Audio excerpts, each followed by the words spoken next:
Okay, data types, question 11. Okay, two examples for each of the data types. We've got the 5 data types that we use when we're programming here: integer, real, character, string, and boolean. So what I'd like you to do is, for each one of those, give 2 examples of a piece of data that would fall into each of those data types. So have a little think about it, pause the video, have a go at your answer, press play, and then see how you do. Okay, so let's have a look at these. So integer, first of all, we just need to figure out what an integer is. So hopefully you remember that an integer is just a whole number, and that can be both positive or negative. So we've got 10 and minus 115 for my examples. You could have any others that just fit in to that rule, where integers are both whole numbers. Integers are whole numbers, both positive and negative. Now, next one we have is real, or real numbers. Real numbers are numbers that have a fractional component or a decimal point in them. So any numbers that have a decimal point are real numbers. So we got 12.2 and 90.43.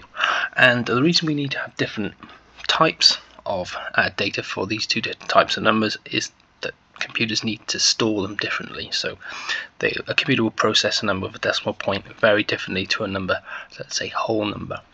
Whole numbers are much easier for computers to handle. Okay, so we've got those first 2 data types. Next one we have is character. So if you look at your keyboard, you can see that there are lots of characters on your keyboard, and a character is just a single letter, number, or symbol.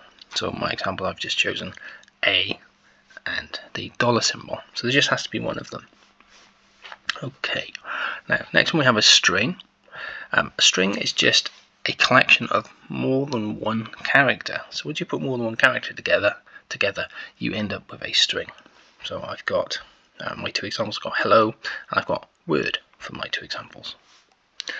Okay, and then the last data type is boolean. And a boolean data type, if you remember when we looked at logic, it's just something where you have true or false. So there are only 2 possible answers, and we usually define those as true or false.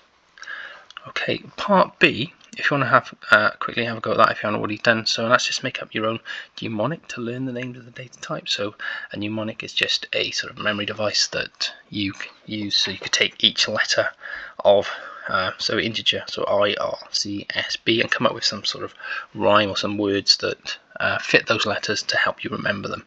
Here's mine. Is computer science really boring?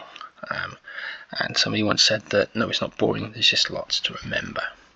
Okay, so I'll stop this one. Hopefully you've had a go at those, and have a go at the next one. Thank you very much.